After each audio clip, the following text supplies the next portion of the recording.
Díomh Chairde. My name is Micheál McGirt and I'm part of Shannon Archaeological and Historical Society. This video is to inform you of our Heritage Week event, which is part of a bigger project that we are currently working on. It'll be taking place on the 15th of August at Ballycasey Estate and Craft Centre. Before the building of Shannon Town, 'twas a place of cattle pasture, corcus and landed estates. These included Ballymurta, Clonmoney, Ballycasey and Firgrove. Large houses with adjoining lands administered by members of the gentry who exacted rent from their tenants.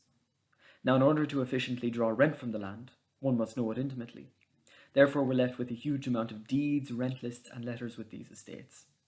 One such estate, now a craft centre in the heart of Shannon Town, is Ballycasey, or Ballycasey Moor. An 18th century house, 'twas the home of the Miller and the Riggs family. From 1814 it was leased to the Cannies, and then at the time of Griffith's evaluation in the mid-19th century, 'twas in the hands of Matthew Canny. The property was inherited by the Ryans of Tyrone House in Tipperary in the 1880s, sold in 1913, and now we have it today as a craft centre.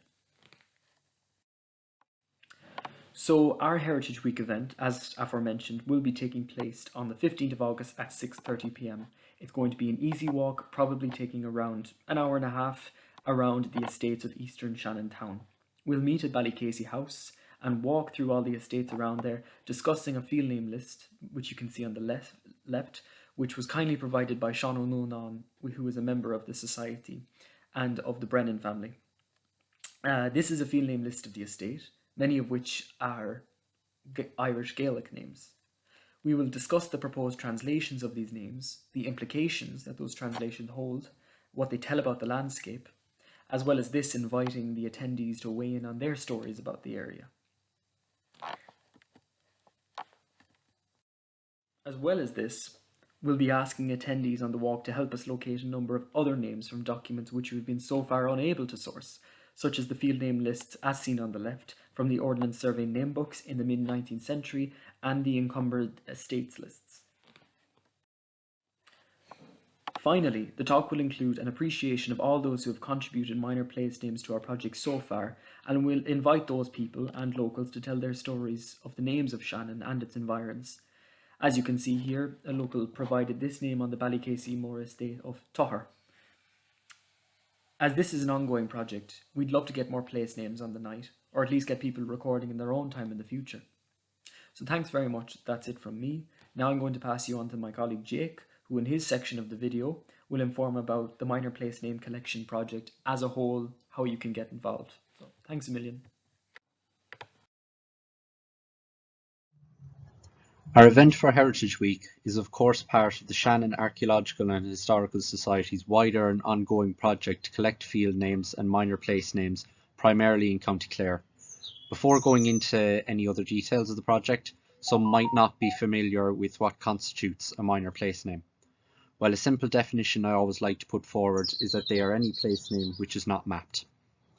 The Place Name Branch's website loganum.ie along with the Ordnance Survey maps record all place names down to townlands, but of course this leaves out a vast number and a rich array of Irish and English names associated with individual fields, buildings, wells, rivers, roads, etc., and those are all of course surplus to conventional maps. The process of finding them can be tedious but rewarding, as we gather names from a variety of sources. A great deal comes from consulting locals and landowners, often those who have worked the same land for generations.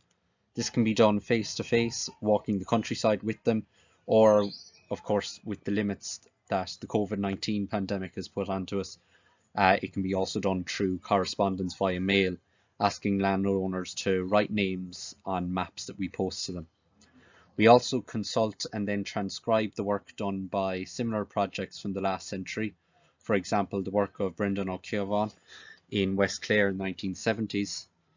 Some other written documents such as the Ordnance Survey name books, the National Folklore Collection, 19th century rent agreements and documents from the encumbered estates, along with privately commissioned estate maps, are all used to their full potential to build up a better view of the landscape according to the words used by our forebears to describe it. In regards to how we are recording the names collected and recording their locations, we are lucky to have the use of the facility provided by mehalloganum.ie, a section of the place name branch's website, loganum.ie, that allows groups across the country to input minor place names, to fill in the blanks, so to say. As well as concentrating on our own profile on the site, during our outreach into the local communities, we have encouraged others in Clare and beyond to set up profiles and begin their own projects collecting field names. Also, as part of our outreach, myself and Michal have hosted online lectures detailing the project, highlighting the importance of collecting minor place names and explaining how studying them can shed light on the topography, archaeology and history of the landscape.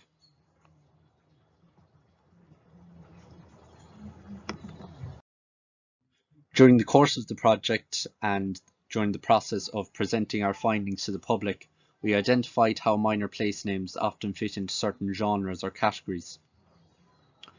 One such category is pastoral names, and they can be traced to the earliest parts of our history, often in Irish or an anglicised form of it, and they physically describe the landscape in interesting ways and sometimes are often tied to agriculture. Although not always easy to decipher and could often have several interpretations when it's been anglicised, they often shed light onto the topography of the landscape, its past appearance, or maybe its past use. An example would be Sealing, or or what could translate to Little Eye, from Drumline Parish near Shannon, and according to Padraig O'Duneen's Folklore Gaeilge agus Béarla, it states that Súil can also mean a whirlpool in a river, right just beside where a nice little stream is in Drumline Parish.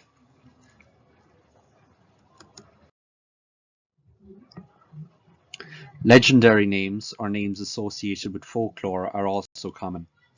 We have names like Pola Trí Fiche, or in English, the whole of the 60 men on Feenish Island in the Fergus Estuary, and it's named for a local legend that says it is the burial site of 60 men who met their unfortunate demise around the time of the Battle of Clontarf.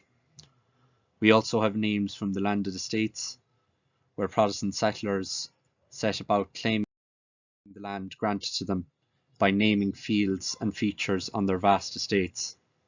A map from the 18th century I sourced of the Mount Ivors estate near Sixmagh Bridge shows English names such as Fort Nathan and Stonehorse Field, alongside Irish names such as Ballycleeveen, which translates to homestead or village of the small basket or wickerwork frame. We also categorise some names as coming from industry, an example coming from Newmarket and Fergus being the Weavers' Road or Oscuelga, Bohern the Vigadori, where a number of flax weavers lived in the late 18th or early 19th century. Lastly, the creation and loose use of local place names is not a dead practice reserved to the past and continues to reflect changing times. One such modern name is Shellshock Road near Kilrush, a road somewhat insensitively named as it became the home for several soldiers who survived the First World War and returned with what we now know to be post-traumatic stress disorder.